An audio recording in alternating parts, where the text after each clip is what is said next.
In the 1870s, in the industrial cities of Cleveland and New York, one quiet, methodical businessman named John D. Rockefeller was already becoming the most feared economic force in America. Not because he shouted orders or appeared in headlines, but because his decisions silently dictated the fate of the nation's most powerful industrial elites.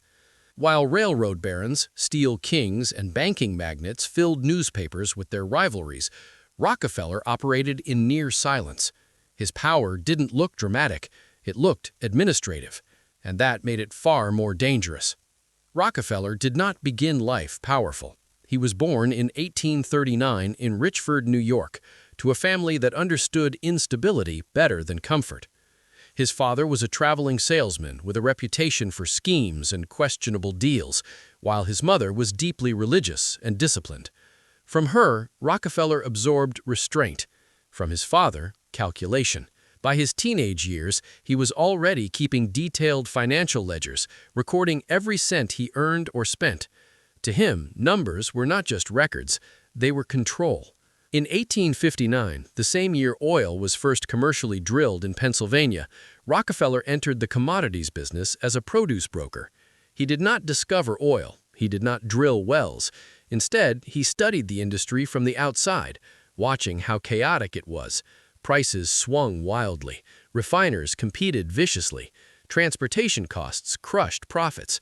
Where others saw opportunity, Rockefeller saw inefficiency. And inefficiency to him meant weakness waiting to be claimed. By 1863, he entered oil refining, not the glamorous side of oil, but the part most investors ignored. Refining required precision, consistency, and patience. Rockefeller excelled at all three. He reinvested profits obsessively, cut waste wherever he found it, and negotiated shipping rates so aggressively that railroads began giving him secret rebates just to secure his business. Competitors didn't even realize they were being underpriced unfairly.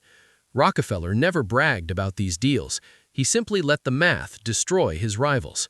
In 1870, he founded Standard Oil, a company that would soon become the most powerful corporate machine in American history. But Rockefeller didn't conquer the industry through open warfare. He conquered it through something quieter, absorption. Instead of fighting competitors publicly, he approached them privately. He offered buyouts, partnerships, stock swaps. Many owners accepted, believing they were making profitable exits. Only later did they realize they had surrendered control of their own futures. Within 2 years, Standard Oil controlled the majority of America's refining capacity. By the late 1870s, it dominated nearly 90% of the market. But the true genius of Rockefeller's strategy was invisible to the public. He wasn't just building a company, he was building a system. Pipelines, rail deals, storage facilities, distribution networks, each piece connected, each piece dependent on Standard Oil. Rivals could start businesses, but they could not survive without access to Rockefeller's infrastructure. And access always came with conditions. Industrial leaders began to understand something unsettling. Rockefeller didn't need to threaten them. The structure of the market itself did that for him. If a refinery refused his terms, transportation costs mysteriously rose. If a distributor resisted partnership, supply shipments slowed. Nothing illegal could be proven, nothing dramatic occurred, yet outcomes always favored Standard Oil. Reporters who tried to expose him found almost nothing theatrical to print. Rockefeller didn't drink, he didn't gamble, he didn't host extravagant parties. He attended church, wore dark suits, and spoke softly. But behind that calm exterior was one of the most sophisticated corporate strategies ever designed.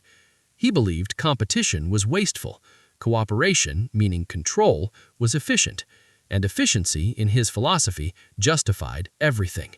By the 1880s, America's most powerful businessmen had begun adjusting their decisions based not on markets, but on Rockefeller.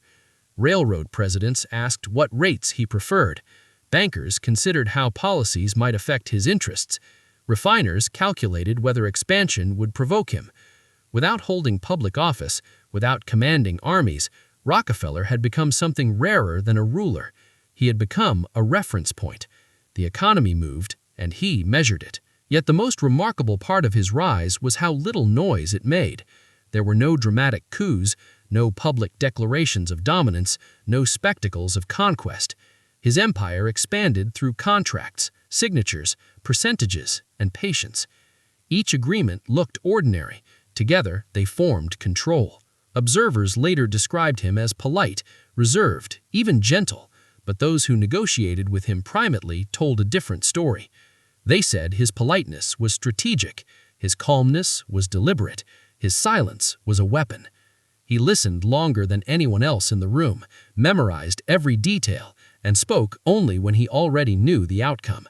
By the end of the Gilded Age's first great industrial surge, one reality had become clear to insiders. While titans like Carnegie and Vanderbilt were visible symbols of American power, Rockefeller was something else entirely. He was the system beneath them, the man whose unseen influence could elevate fortunes or erase them. And the country had not yet begun to understand just how much of its future was already resting in his hands. Historians later described Rockefeller's rise as inevitable. Investigators who studied it in real time used a different word: engineered. By 1871, whispers had begun circulating through the oil regions of Pennsylvania and Ohio. Refinery owners spoke quietly in hotel lobbies, rail depots, and private offices about strange pricing patterns they couldn't explain. Freight rates were rising for them, but not for someone else. Barrels were selling below cost, but only in markets where certain competitors operated. Supplies were arriving late. Contracts were disappearing. On paper, the industry still looked competitive. In practice, something invisible was tightening. That something was Rockefeller's strategy known internally as integration before confrontation. Instead of attacking rivals directly, he mapped them. He kept files on owners, their debts, their partners, their rail costs, their suppliers, even their personalities. Former associates later testified that Rockefeller often knew a competitor's financial condition better than the competitor himself. He treated intelligence as capital. Information, he believed, reduced risk, and reduced risk made domination predictable. Journalists at the time struggled to understand how Standard Oil expanded so quickly without obvious battles. The truth was simple but difficult to prove. Rockefeller rarely destroyed a competitor. He acquired them before destruction became necessary. His typical approach followed a pattern.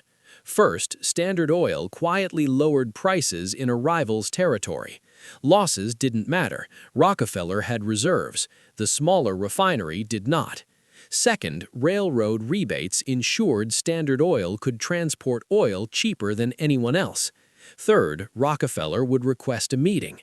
Witness accounts from those meetings, recorded years later, described them as polite, almost gentle conversations. Rockefeller spoke softly, asked about families, praised the rival's business skill. Then he made an offer: sell now for a fair price and receive Standard Oil stock, or continue competing against a company that could afford losses indefinitely. Most chose to sell. Those who refused often discovered that banks suddenly hesitated to extend credit. Insurance rates rose. Shipping became unreliable. Rockefeller never issued threats. The market itself delivered the message. Government officials began hearing complaints as early as the mid-1870s, but the accusations sounded vague. Competitors claimed unfairness, not illegality, and that distinction protected Rockefeller.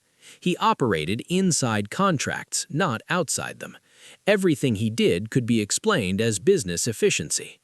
One Cleveland refiner later testified before investigators that after resisting a buyout, he noticed rail cars for his shipments were repeatedly reassigned. When he protested, the railroad blamed scheduling conflicts. Months later, he sold his refinery to Standard Oil. The delays stopped immediately. Another competitor reported that kerosene prices in his region suddenly dropped below production cost, but only in his region. In neighboring states, prices stayed profitable. When he shut down operations, prices returned to normal. The pattern suggested targeted pressure, but no document proved coordination. Rockefeller's genius was not merely strategic, it was structural. He didn't rely on one tactic, he layered many. Rebates, partnerships, buyouts, supply control, storage ownership, pipeline networks, each method reinforced the others. Even if one failed, the system held. By 1877, Standard Oil wasn't just the largest refining company in America, it was the central nervous system of the oil industry.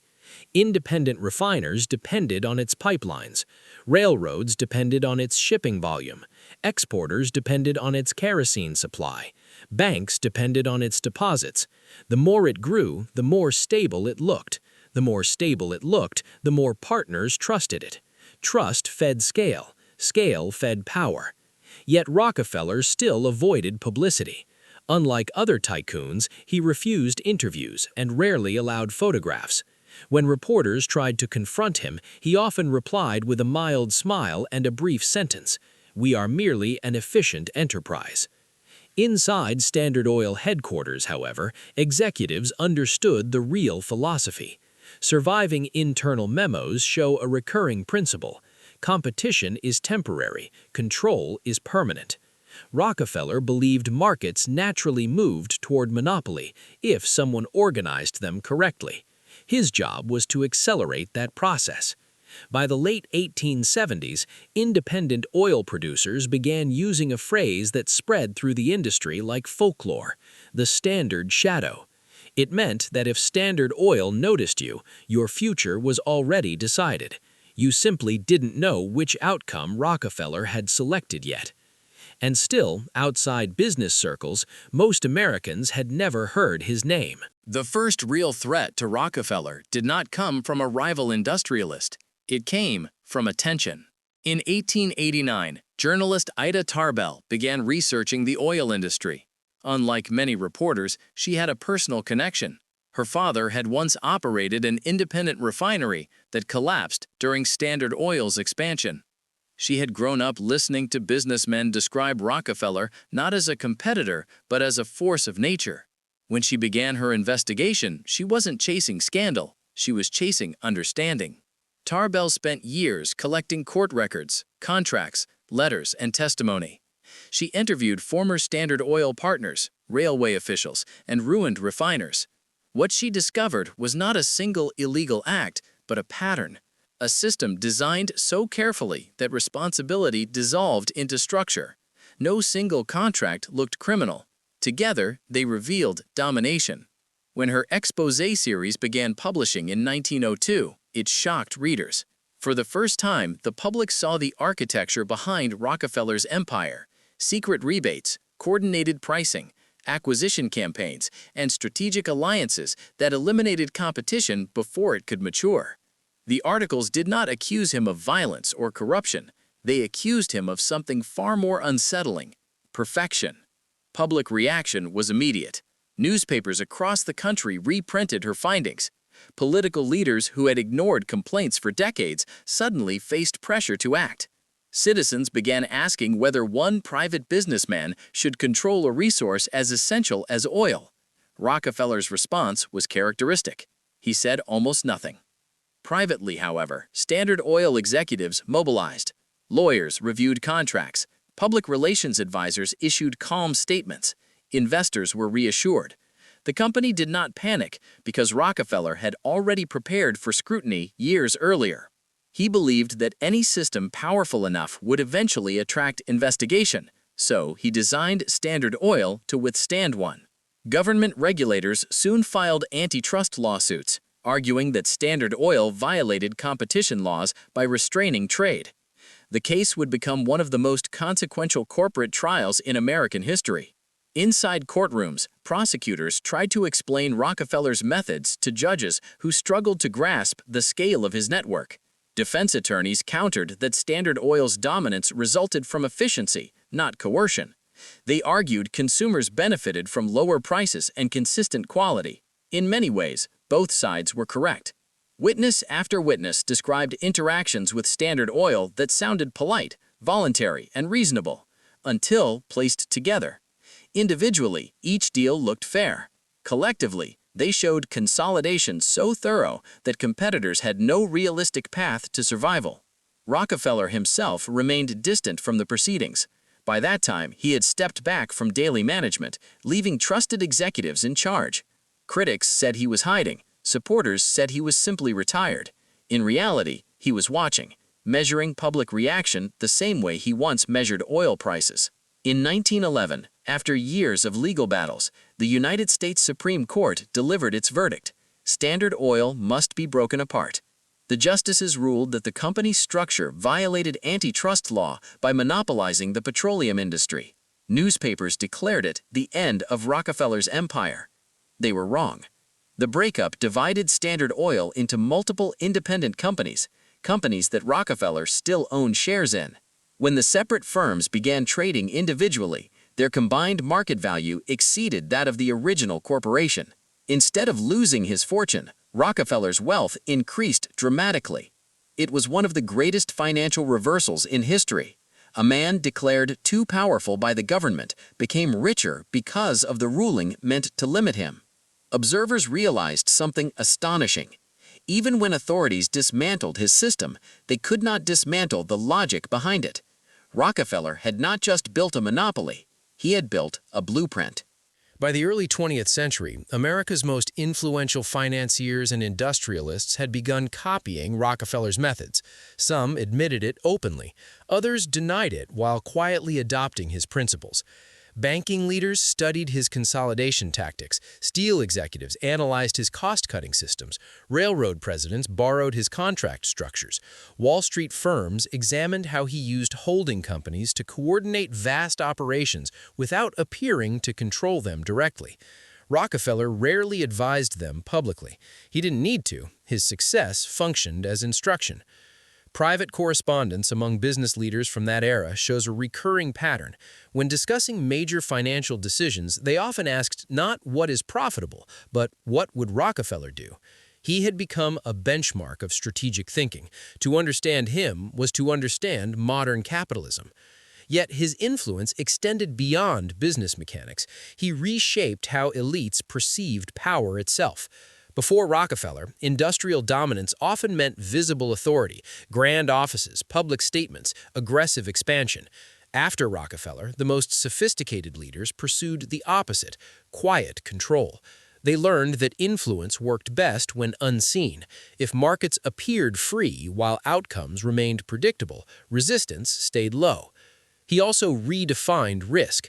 Traditional businessmen feared downturns. Rockefeller treated them as opportunities. When recessions hit, weaker companies collapsed. Standard Oil bought their assets cheaply. Crisis, in his model, wasn't danger, it was acquisition season. Some contemporaries resented him deeply. Letters from rival magnates describe him as methodical to the point of menace and dangerously patient. But even critics acknowledged his discipline. He never acted impulsively. Every move fit a larger design. Socially, Rockefeller lived modestly compared to other tycoons. He avoided lavish parties and extravagant displays. Visitors often remarked on how ordinary his routines seemed. He woke early, worked systematically, attended church, and kept meticulous schedules. The contrast puzzled observers. How could the most powerful businessman in America appear so unremarkable? The answer lay in his philosophy. Rockefeller believed spectacle attracted opposition. Modesty disarmed it. By the time younger industrialists rose to prominence, Rockefeller was no longer merely a competitor. He was an institution, a figure whose existence shaped strategy even when he wasn't present. Deals were structured with him in mind. Markets were entered cautiously in sectors he might influence. His shadow extended across boardrooms he never entered. One senator investigating corporate power summarized it bluntly in a 1906 speech. Other men control industries. Mr. Rockefeller controls the conditions under which industries exist. That distinction defined his legacy among elites. He did not just win within the system, he redesigned the system so winning became routine. Rockefeller lived long enough to witness the world he helped create. By the 1920s, automobiles filled American roads, powered by gasoline refined through companies descended from Standard Oil. Global trade routes relied on petroleum distribution networks modeled after his logistics system. Corporate mergers followed structural principles he pioneered. Even governments adopted regulatory frameworks shaped in response to his dominance. In public memory, louder figures sometimes overshadowed him, men who gave dramatic speeches, funded grand projects, or dominated headlines. Rockefeller preferred it that way. He had never sought fame. Fame complicated control. In private, he spent his later years focused on philanthropy, donating vast portions of his fortune to education, medicine, and scientific research. Universities, laboratories, and public health programs expanded because of his funding. To supporters, these acts proved he was a benefactor. To critics, they were reputation management. Rockefeller himself framed them simply as responsibility. When interviewers asked about his success, he rarely spoke about strategy. Instead, he mentioned discipline, patience, and faith. Some listeners believed he was being modest. Others suspected he was still guarding the real explanation. He died in 1937 at the age of 97. By then, most of the men who had once competed with him were gone, their companies absorbed, dissolved, or transformed. Yet fragments of Standard Oil still dominated global energy markets under different names. His system, divided on paper, remained united in influence. Modern economists analyzing his life often reach the same conclusion. Rockefeller's true innovation wasn't oil refining, transportation deals, or corporate consolidation. It was foresight. He understood earlier than anyone else that industrial power would belong not to the loudest, richest, or boldest, but to the most organized. He never commanded an army, never held elected office, never ruled a nation. And yet, during the height of the Gilded Age, the most powerful businessmen in America adjusted their decisions based on his calculations. That is why historians still debate how to classify him. Was he a monopolist, a strategist, a visionary, or something harder to define? Because John D. Rockefeller did something few individuals in history have achieved. He didn't just participate in an era. He quietly controlled it.